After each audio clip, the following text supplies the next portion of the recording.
প্রাণ প্রিয় খুলনাবাসী, আসসালামু আলাইকুম। আপনারা কেমন আছেন? আলহামদুলিল্লাহ। নির্বাচনী সমাবেশ সংক্ষেপে বলতে হবে, লম্বা বক্তব্য দেওয়ার সুযোগ নাই। ওই যে নতুন জালেম চিনেন নাকি আপনারা?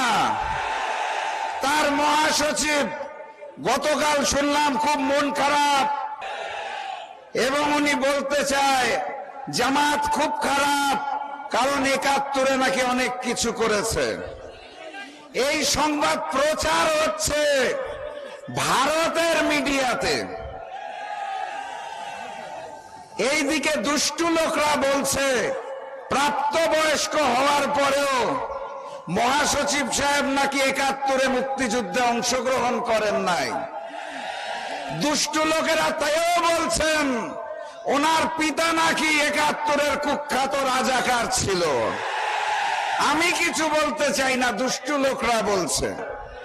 এখন দেখি নতুন জালেমও নায়ের পক্ষে। প্রচারণার দায়িত্ব নিয়েছে ভারতের মিডিয়া। আওয়ামী লীগ, বিএনপি আর ওই নরেন্দ্র মোদী মনে হয় মিলেমিশে একাকার হয়ে গেছে। আমি স্পষ্ট ভাষায় বলতে চাই, ঐক্যবদ্ধ বাংলাদেশ যদি দেখতে চান তাহলে এই মঞ্চের দিকে তাকান, এই খুলনার দিকে তাকান, যেখানে হিন্দু মুসলমান মিলেমিশে একাকার হয়ে গেছে। ঐক্যবদ্ধ বাংলাদেশ যদি দেখতে চান তাহলে এই জনসভার দিকে দেখুন। আমার ভাইয়েরা এবং বোনেরা সুশৃঙ্খল ভাবে একত্রিত হয়েছে। কথাবার্তা পরিষ্কার। খুলনার ৬টি আসন, কয়টা? ৪ নম্বরে দেওয়ালগড়ি, কি প্রতীকটা কি? আর বাকি ৫ আসনে কোনো ভেদাভেদ চাই না। আগামী দিনের প্রধানমন্ত্রী মানবিক নেতা ডক্টর শফিকুর রহমানকে খুলনার ৬ আসন উপহার দিতে হবে। আর ওই গণভোটে হাকে জয়যুক্ত করতে হবে, কোনো বিকল্প নাই।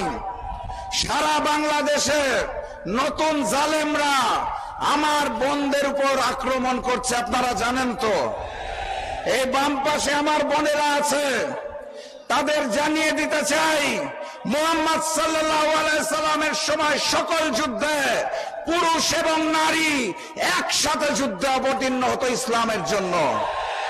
আপনারা আমার বোনেরা ঘাবড়াবেন না, আপনাদের ভাইরা এই পারে আছে।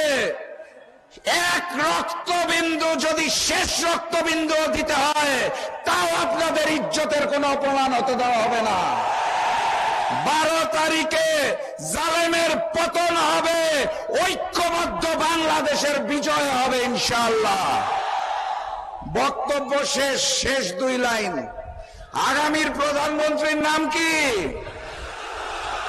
আর আপনারা বড় সৌভাগ্যবান, কারণ ডক্টর শফিকুর রহমান প্রধানমন্ত্রী হওয়ার পরে সবচেয়ে গুরুত্বপূর্ণ মন্ত্রণালয়ের মন্ত্রিত্ব যিনি নেবেন তিনি এই মঞ্চে বসে আছেন।